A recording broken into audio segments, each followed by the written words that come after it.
আলহামদুলিল্লাহি রাব্বিল আলামিন ওয়াসসালাতু ওয়াসসালামু আলা সাইয়্যিদিল মুরসালিন আম্মা বা'দ ফাআউযু বিল্লাহি মিনাশ শাইতানির রাজীম বিসমিল্লাহির রহমানির রহিম। আসুন আমরা সবাই মিলে মুহাব্বত সহকারে পড়ি আসসালাতু ওয়াসসালামু আলাইকা ইয়া রাসূলুল্লাহ ওয়া আলা আলিকা ওয়া আসহাবিকা ইয়া হাবিবাল্লাহ। আসসালাতু ওয়াসসালামু আলাইকা ইয়া নবিয়্যাল্লাহ ওয়া আলা আলিকা ওয়া আসহাবিকা ইয়া নূর আল্লাহ। প্রিয় ইসলামী ভাইরা ও মাদানী চ্যানেলের দর্শক শ্রোতা, উপস্থিত হয়েছি আপনাদের মাঝে আবারও মাদানী চ্যানেলের অনুষ্ঠান আমার দায়িত্ব নিয়ে। তো ইনশাআল্লাহুল করিম আজকেও আমরা ইনশাআল্লাহুল করিম আমাদের পরিবারে স্বামী হিসাবে আমার কি দায়িত্ব সেই ব্যাপারে জানব।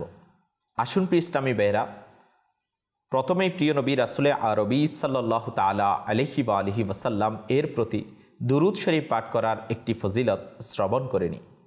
প্রিয় আকা মক্কি মাদানী মুস্তাফা সাল্লাল্লাহু তাআলা আলাইহি ওয়া আলিহি ওয়াসাল্লাম এর ফরমানে আলিশান, যে ব্যক্তি আমার উপর জুমার দিন 200 বার দুরূদ শরীফ পাঠ করবে, আল্লাহ তাআলা তার 200 বছরের গুনাহ ক্ষমা করে দিবেন। সল্লু আলাল হাবিব সাল্লাল্লাহু তাআলা আলা মুহাম্মদ সাল্লাল্লাহু তাআলা আলাইহি ওয়া আলিহি ওয়াসাল্লাম। প্রিয় দর্শক শ্রোতা, যদি কেউ সুখী সংসার গঠন করতে চায়, সেই ক্ষেত্রে স্বামী ও স্ত্রী দুইজনেরই বিশেষ ভূমিকা রয়েছে, কিন্তু পরিবারের দায়িত্বশীল হিসাবে এই ক্ষেত্রে স্বামীর দায়িত্ব বেশি। আর স্বামী হিসাবে একজন ব্যক্তির যে দায়িত্ব রয়েছে সেটা উপলব্ধি করা, সেটা জানা বোঝা আমাদের জন্য অনেক বেশি প্রয়োজন। আজকে সমাজে দেখি বৈষম্যে ঘেরা, কেউ একে অপরের প্রতি জুলুম, নির্যাতন, ফিতনা, ফিসাদ এবং একে অপরের সাথে মনোমালিন্য, এগুলো দিন দিন বেড়েই চলেছে। আর দ্বীন ইসলাম এমন সুন্দর জীবন ব্যবস্থা যেখানে স্ত্রী হিসাবে আমার কি দায়িত্ব রয়েছে সেটাও আমাদেরকে শেখায়। ঠিক একইভাবে স্ত্রীর প্রতি স্বামীর অর্থাৎ স্বামী হিসাবে আমার কি দায়িত্ব রয়েছে সেটাও দিক নির্দেশনা দেয়। হ্যাঁ, মা বাবা হিসাবে সন্তানের প্রতি কি দায়িত্ব সেটাও দ্বীন ইসলাম শেখায়। এইভাবে এক একজন ব্যক্তির অবস্থান ভেদে তার করণীয় দ্বীন ইসলাম আমাদেরকে শিখাচ্ছেন। আর নুরানি রসুলে মকবুল সাল্লাল্লাহু তাআলা আলাইহি ওয়া আলিহি ওয়াসাল্লাম এর মুবারক সিরাত আমাদেরকে সেটার প্র্যাকটিক্যাল অনুশীলন করতে উদ্বুদ্ধ করে। হ্যাঁ প্রিয় ইসলামী ভাইরা, যদি দেখি আগেকার যুগে স্ত্রীদেরকে তেমন গুরুত্বই দেওয়া হতো না, তাদের যে প্রয়োজন রয়েছে, তারাও যে মানুষ সেটাকে মূল্যায়নই করা হতো না। বুখারী শরীফের মধ্যে আসছে, ইসলামের পূর্বে সম্পদের জন্য পশু এবং অন্যান্য মালপত্রের মতো স্ত্রীদেরকেও বন্ধক রাখা হতো। হ্যাঁ প্রিয় ইসলামী ভাইয়েরা, এমনই সময় বিশ্বজগতের রহমত হুজুরে পুন্নূর সাল্লাল্লাহু তাআলা আলাইহি ওয়া আলিহি ওয়াসাল্লাম এর দুনিয়ার জমিনে আগমন এবং ইসলামের আলো বিতরণকারী এমন এক সূর্য নুরানি নবী সাল্লাল্লাহু তাআলা আলাইহি ওয়া আলিহি ওয়াসাল্লাম এর মুবারক সত্তা উদিত হলো, যিনি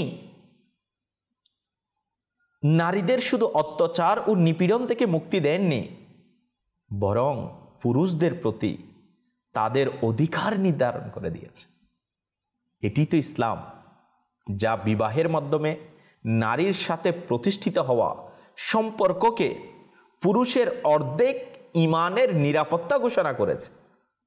এটি তো ইসলাম, যা স্ত্রীকে স্বামীর পক্ষ থেকে অর্জিত মোহরানা এবং বিধবা হলে স্বামীর পরিত্যক্ত সম্পত্তির অধিকারী বানিয়েছে। ইসলাম শুধু এই ভাবনাকে রহিত করেছে যে স্ত্রী হলো স্বামীর পায়ের জুতা, বরং আল্লাহ তাআলা স্ত্রীদেরকে স্বামীর আরাম ও প্রশান্তির মাধ্যম বলে ইরশাদ করেছে। আল্লাহ তাবারাকা ওয়া তাআলা স্ত্রীদের সম্পর্কে স্বামীদেরকে আদেশ দিয়েছেন এবং তাদের সাথে সৎভাবে জীবনযাপন করো। ইসলামই তো স্ত্রীদের সাথে সৎ আচরণকারীকে সবচেয়ে উত্তম বলে ঘোষণা করেছে। যেমনটি নবী করিম রউফুর রহিম সাল্লাল্লাহু তাআলা আলাইহি ওয়া আলিহি ওয়াসাল্লাম ইরশাদ করেন, সবচেয়ে উত্তম হচ্ছে সেই যে নিজের পরিবারের নিকট উত্তম, এবং আমি তোমাদের সবার চেয়ে বেশি নিজের পরিবারের জন্য উত্তম। সুবহানাল্লাহ, সুবহানাল্লাহ। প্রিয় ইসলামী ভাইরা, আল্লাহ পাকের কেমন ফরমানে মুবারাকা যে স্ত্রীদের সাথে সৎ আচরণ করা, তাদের সাথে সৎভাবে জীবনযাপন করা। হ্যাঁ, এটা আমার দায়িত্ব, এটা আমার জিম্মাদারি। হযরতে সাইয়্যিদুনা হাকিম বিন মুয়াবিয়া রাদিয়াল্লাহু তাআলা আনহু তার পিতা থেকে বর্ণনা করেন যে এক ব্যক্তি নবী আকরাম নূরে মুজাসসাম সাল্লাল্লাহু তাআলা আলাইহি ওয়া আলিহি ওয়াসাল্লামকে জিজ্ঞাসা করল, স্ত্রীর প্রতি স্বামীর কি হক রয়েছে? তখন হুজুর সাল্লাল্লাহু তাআলা আলাইহি ওয়া আলিহি ওয়াসাল্লাম ইরশাদ করেন, যখন তুমি খাবে তবে তাকেও খাওয়াও, যখন তুমি পোশাক পরিধান করবে তখন তাকেও পরিধান করাও, তার চেহারায় মেরো না, তাকে কুৎসিত বলো না। যদি বোঝানোর জন্য তার থেকে আলাদা থাকারও প্রয়োজন হোক না কেন, তবে তা ঘরেই আলাদা থাকার ব্যবস্থা করো। হ্যাঁ প্রিয় ইসলামী ভাইরা ও মাদানী চ্যানেলের দর্শক শ্রোতা, স্ত্রীর প্রতি আমার দায়িত্ব। আমরা শ্রবণ করছি, উত্তম ব্যবহারের ব্যাপারে শুনেছি। স্ত্রীর ভরণ পোষণ করা, তার খাবার, তার পোশাক পরিচ্ছদ, এই সব কিছু স্বামীর দায়িত্ব। হ্যাঁ, অবশ্যই আমার দায়িত্ব। আল্লাহ পাক আমাকে আপনাকে এই দায়িত্বকে পালন করার তৌফিক নসিব করুক। অনেকেই আমরা এমন রয়েছি যারা খাবার তো ব্যবস্থা করতেছি, কাপড় চোপড়ের ব্যবস্থা করতেছি, যেটা লাগবে এটা তো দিচ্ছি, কিন্তু স্ত্রীর সাথে কথাবার্তা বলা, তাকে খুশি রাখা, তার অন্তরকে খুশি রাখা, তাকে সন্তুষ্ট করার চেষ্টা করা, অনেক সময় এটা করা হয় না। ভরণ পোষণ তো হচ্ছে, আমরা তো বলি যে খাবার তো দিচ্ছি, পোশাক পরিচ্ছদ তো দিচ্ছি, টাকা লাগবে তো টাকা দিচ্ছি, কিন্তু আফসোস দ্বীন ইসলাম আমাকে আপনাকে এটাও শেখায় যে স্ত্রীর সাথে একান্তে বসে অল্প টাইম হোক খুশ গল্প করা, কথাবার্তা বলা, যেন সে নিজেকে ছোট না ভাবে এবং তার মাঝে যেন হতাশা কাজ না করে। হ্যাঁ, সে সব কিছু ছেড়ে নিজের মা, নিজের বাবা, নিজের পরিবার, নিজের প্রতিবেশী ছেড়ে আপনার কাছে চলে এসেছে। আপনি যদি তাকে খুশি না রাখেন, তাহলে প্রিয় ইসলামী ভাইয়েরা, সে বড়ই কষ্ট পেয়ে যাবে। একটু চিন্তা করুন, অবসরে যখন আপনি টাইম পাবেন, ফ্রি টাইম পাবেন, স্ত্রীর সঙ্গে একান্তে বসে কিছু গল্পগুজব করা, তার মনের কথা জানা, বোঝা, তার কোনো চাহিদা থাকলে তা জেনে নিয়ে পূরণ করার চেষ্টা করা, এটা স্বামীর জন্য অত্যন্ত জরুরি। হযরতে মা আয়েশা রাদিয়াল্লাহু তাআলা আনহা বলেন, নবী করিম সাল্লাল্লাহু তাআলা আলাইহি ওয়া আলিহি ওয়াসাল্লাম যখন ফজরের সুন্নাত সালাত আদায় করতেন, তখন আমি জাগ্রত হলে তিনি আমার সঙ্গে কথা বলতেন, অন্যথায় তিনি আরাম ফরমাতেন এবং ফজরের সালাতের জন্য মুয়াজ্জিন না ডাকা পর্যন্ত আরাম ফরমাতেন। প্রিয় দর্শক শ্রোতা, দেখলেন তো প্রিয় আকা মদনী ওয়ালে মুস্তফা সাল্লাল্লাহু তাআলা আলাইহি ওয়া আলিহি ওয়াসাল্লাম, ওনার মুবারক সিরত থেকে আমাদেরকে কেমন সুন্দর পদ্ধতিতে নসিহত পেশ করছে। আল্লাহ তাআলা আমাদেরকেও আমল করার তৌফিক নসিব করুক। হ্যাঁ, স্বামী হিসাবে আমার আরও কি দায়িত্ব আছে? হ্যাঁ, আমার আরও দায়িত্ব আছে। যেমন নিজেকে সুসজ্জিত রাখা, সুবাসিত রাখা, এটাও স্বামী হিসাবে আমার দায়িত্ব। স্বামীদের এটা করণীয় হচ্ছে নিজেকে সর্বদা পরিচ্ছন্ন ও পরিপাটি রাখা। কেননা অপরিচ্ছন্ন থাকা ও অপরিষ্কার পোশাক পরিধান করা এটা স্ত্রীরা পছন্দ করেন না। ইবনে আব্বাস রাদিয়াল্লাহু তাআলা আনহু বলেন, আমি আমার স্ত্রীর জন্য সুসজ্জিত হতে এমনভাবে পছন্দ করি যেভাবে আমার জন্য তার সুসজ্জিত হওয়া পছন্দ করি। প্রিয় ইসলামী ভাইরা, হ্যাঁ, কত উত্তম পদ্ধতিতে আমাদেরকে সাহাবা ইকরাম আলাইহিম রিদওয়ানগণের মুবারক ফরমান নসিহত পেশ করছে। হ্যাঁ, এর মাধ্যমে সংসারের মধ্যে আন্তরিকতা, মহব্বত, ভালোবাসা, শ্রদ্ধাবোধ এগুলো সৃষ্টি হবে। আরও বলা হচ্ছে আমার দায়িত্ব, আমার আরও দায়িত্ব আছে। যখন আপনি ঘরে প্রবেশ করবেন, স্ত্রীকে সালাম দিন। হ্যাঁ, আমরা তো সবাইকে সালাম দিতে পারি, ঘরে, বাইরে, রাস্তায়, ঘাটে, দোকানে। হ্যাঁ, যদি ব্যবসায়ী হয় দোকানদারকে তো সালামের উপর সালাম দিচ্ছি, কিন্তু নিজের স্ত্রীকে ঘরে প্রবেশ করে সালাম দেওয়ার এই অভ্যাস আমাদের কাছ থেকে চলে গিয়েছে। সালামের বিনিময়ের মাধ্যমে পারস্পরিক ভালোবাসা বৃদ্ধি পায়। সেজন্য বাড়ি থেকে বের হতে ও বাড়িতে প্রবেশকালে বাড়ির অধিবাসী বিশেষত স্ত্রীকে সালাম দিতে হবে। রাসূলে পাক সাল্লাল্লাহু তাআলা আলাইহি ওয়া আলিহি ওয়াসাল্লাম ইরশাদ করেন, 3 ব্যক্তি আল্লাহ তাআলার জিম্মায় থাকে, যদি তারা বেঁচে থাকে তাহলে রিজিক প্রাপ্ত হয়, আর যদি মৃত্যুবরণ করে তাহলে জান্নাতে প্রবেশ করে। যে ব্যক্তি বাড়িতে প্রবেশ করে বাড়ির লোকজনকে সালাম দেয় সে আল্লাহ তাআলার জিম্মায়। যে ব্যক্তি মসজিদের উদ্দেশ্যে বের হয় সে আল্লাহ তাআলার জিম্মায়, আর যে ব্যক্তি আল্লাহ তাআলার রাস্তায় বের হয় সে আল্লাহ তাআলার জিম্মায়, দায়িত্বে। প্রিয় ইসলামী ভাইরা, আল্লাহ পাক আমাদেরকে সেই ফজিলতগুলো অর্জন করার তৌফিক দান করুন। এখন আপনি বলবেন, উত্তম আচরণও করলাম, আমার দায়িত্ব, সদ্ব্যবহার করা আমার দায়িত্ব, ভরণ পোষণ করা আমার দায়িত্ব, কুশ গল্প করা আমার দায়িত্ব, সালাম দেওয়া আমার দায়িত্ব। হ্যাঁ প্রিয় ইসলামী ভাইরা, যদি স্ত্রী অসুস্থ হয়ে যায় তার সেবা করা এটাও আমার দায়িত্ব। স্বামী হিসাবে স্ত্রী অসুস্থ বা রোগাক্রান্ত হলে সাধ্যমতো যেন আমরা তার সেবা করা, এটা স্বামীর দায়িত্ব। ইবনে উমর রাদিয়াল্লাহু তাআলা আনহু বলেন, উসমান রাদিয়াল্লাহু তাআলা আনহু বদর যুদ্ধে অনুপস্থিত ছিলেন, কেননা তার স্ত্রী আল্লাহ পাকের রসুল সাল্লাল্লাহু তাআলা আলাইহি ওয়া আলিহি ওয়াসাল্লাম এর শাহজাদি অসুস্থ ছিলেন।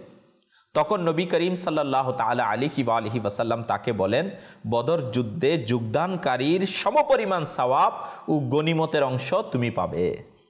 সুবহানাল্লাহ, সুবহানাল্লাহ। আর স্ত্রীকে সহযোগিতা করা, পারিবারিক ঘরোয়া কাজে সাহায্য করা, এটা স্বামীর জন্য একান্ত কর্তব্য। বিশেষত সে অসুস্থ হলে বা তার পক্ষে কোনো কাজ কষ্টসাধ্য হয়ে পড়লে তাকে সাধ্যমতো সহযোগিতা করা জরুরি। হযরতে মা আয়েশা সিদ্দিকা রাদিয়াল্লাহু তাআলা আনহা বলেন, তিনি পরিবারের কাজ করতেন, যখন সালাতের সময় হতো তখন তিনি সালাতের জন্য বের হয়ে যেতেন।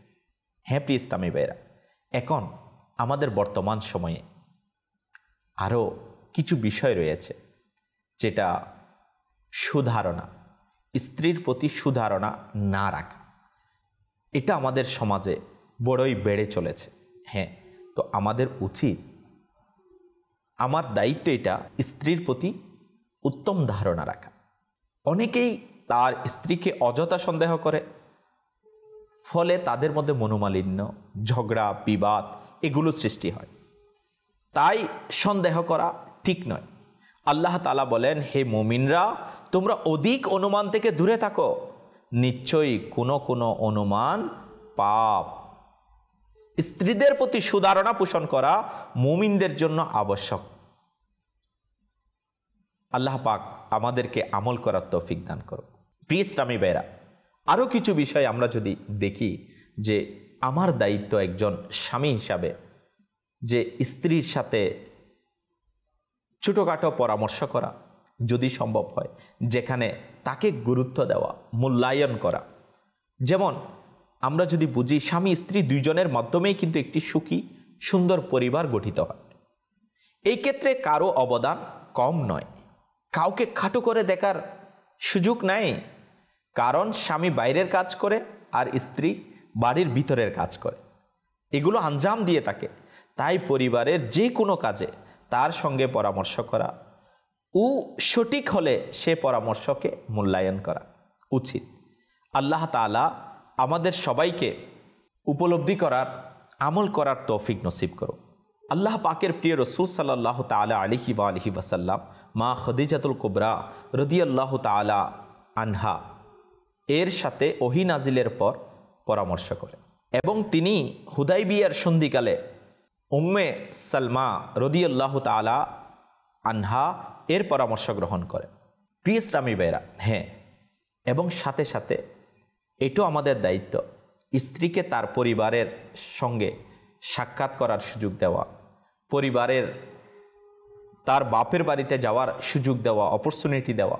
তো এটাও কিন্তু আমার দায়িত্ব। কারণ যেমন আপনার মা বাবা, ঠিক একইভাবে আপনার স্ত্রীর মা বাবাও তার মা বাবা, ভাই বোন, নিকট আত্মীয়, এটা তার জন্য আপন। আর এই ক্ষেত্রে প্রয়োজনে নিজের সঙ্গে নিয়ে যাওয়া বা মুহরিম ব্যক্তিকে সঙ্গে দিয়ে পাঠানো, তো এটাও আমাদেরকে আদায় করতে হবে। প্রিয় ইসলামী ভাইরা, আজকে যদি দেখি স্ত্রীকে দুনিয়ার ব্যাপারে, নিজের দুনিয়াবী প্রয়োজনের ব্যাপারে আমরা নির্দেশ দিই, দিক নির্দেশনা দিই এবং বাধ্য করি দ্বীনের ব্যাপারে, সুন্নতের খিদমতের ব্যাপারে, তো এখান থেকে কিন্তু আমরা নেকির দাওয়াতের ব্যাপারে, তো কিতাবের মধ্যে আসছে স্ত্রীকে দ্বীনের ব্যাপারে দিক নির্দেশনা দেওয়া, এটাও আমার দায়িত্ব, যেন আমার স্ত্রী শরীয়ত সম্মতভাবে চলে, প্রিয় ইসলামী ভাইরা, এবং পর্দার বিধান মেনে চলে এবং দ্বীনের কাজে সাপোর্ট করে, আল্লাহ পাকের দ্বীনের কিছু খিদমতে লাগে, আল্লাহ তাআলার পক্ষ থেকে আসা ইবাদতগুলোর প্রতি সচেতন হয়, ইলমে দ্বীন যেন সে শিকার সুযোগ পায়। তো এই কাজগুলো একজন স্বামীর দায়িত্ব। হ্যাঁ প্রিয় ইসলামী ভাইরা, এগুলো যদি আমরা করি তাহলে আমার দায়িত্ব আমার বুঝে আসবে, তো আমি আমল করতে পারবো। আর আমাদের সমাজে একটি বড়ই আল্লাহ পাকের পানা ব্যাপক হারে হচ্ছে, সেটা হচ্ছে কথায় কথায় স্ত্রীর উপর হাত তোলা, তাকে মারধর করা, তো এগুলোও বেড়ে চলেছে। তো এখান থেকেও স্বামীকে বাঁচতে হবে। কারণ স্ত্রীকে বিনা কারণে বা তুচ্ছ কোনো ঘটনায় মারধর করা উচিত নয়, বরং তার ত্রুটি বুঝিয়ে দিয়ে তাকে সংশোধনের সুযোগ দিতে হবে।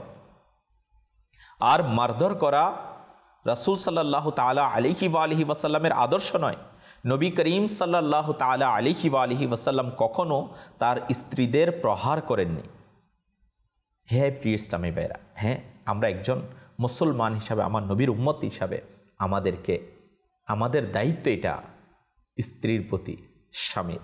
আল্লাহ পাক আমাদেরকে আমল করার তৌফিক নসিব করুক। প্রিয় মাদানী চ্যানেলের দর্শক শ্রোতা, একজন স্বামী হিসাবে স্ত্রীর প্রতি আমার যে দায়িত্ব রয়েছে, আমরা সেটার ব্যাপারে এক একটি শ্রবণ করছিলাম। আল্লাহ তাবারক ওয়া তাআলা আমাদেরকে নিজের স্ত্রীর প্রতি যে দায়িত্ব ও কর্তব্য রয়েছে সেটা উপলব্ধি করা, সে অনুযায়ী আমল করা, ইনশাআল্লাহুল করিম এর মাধ্যমে আপনার পরিবার বড়ই সুন্দর শান্তিময় হবে এবং ইনশাআল্লাহুল করিম আল্লাহ পাক এবং তার রসুল সাল্লাল্লাহু তাআলা আলাইহি ওয়া আলিহি ওয়াসাল্লাম এর পক্ষ থেকে আসা সেই মহান বিধানগুলো আমল করার সওয়াবও মিলবে। আজ যদি আমরা দেখি স্ত্রী কোনো ভুল করে ফেলেছে, তো তাকে ক্ষমা করে দেয়া, এই অভ্যাস কিন্তু আমাদের কাছে বড়ই কম। তো আমাদের দায়িত্বের মধ্যে এটাও আছে, কেউ যদি ভুল করে তাকে সংশোধন করে দেওয়া এবং তাকে ক্ষমা করা। তো ক্ষমা করার মাধ্যমে সে সংশোধন হওয়ার সুযোগ পাবে, নিজেকে গুছিয়ে নিতে পারবে। তো আজ আমরা নিয়ত করি ক্ষমা করা, এটা তো প্রত্যেক মুসলমানের দায়িত্ব আছে, অপরকে ক্ষমা করে দেয়। আল্লাহ তাবারক ওয়া তাআলা আমাদের সবাইকে যা শ্রবণ করেছি স্মরণ রাখা এবং অপরের কাছে নেকির দাওয়াত হিসাবে পৌঁছানোর সেই তৌফিক নসিব করুক। আমিন আমিন বিজাহিন নবিল আমিন। সাল্লু আলাল হাবিব সাল্লাল্লাহু তাআলা আলা মুহাম্মদ সাল্লাল্লাহু তাআলা আলাইহি ওয়া আলিহি ওয়াসাল্লাম।